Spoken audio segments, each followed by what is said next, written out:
Аз се подувам от други неща. Помниш ли, може би като сме били малки, като те ухапе комар и почне така с нокътя да си правиш едни хиксчета, нали? Уж да спре да те сърби или нещо. То започва да те боли. Но вече не е нужно, защото това нещо го пускаш и го доближаваш там, където те сърби и спира да те сърби. Посредством магия. Топлина, не магия. Магията е топлина. Каквото и да ползваш, се намери някоя гадина, която да те оцели. А пък и винаги може да носи със себе си на ключовете, докато кремчето може да си го забравил редовно. Точно така. Особено с деца. Ще го тестваме и върху малкия. Все пак то е подходящо за всякакви възрасти. Може би това е лайт мотива на днешното събиране. Открий детето в себе си, ухапано от комар, но без да го сърби. И без да се подува. Аз се подувам от други неща.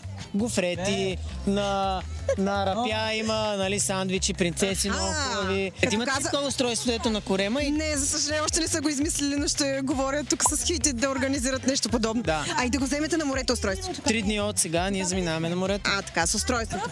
Именно. Супер.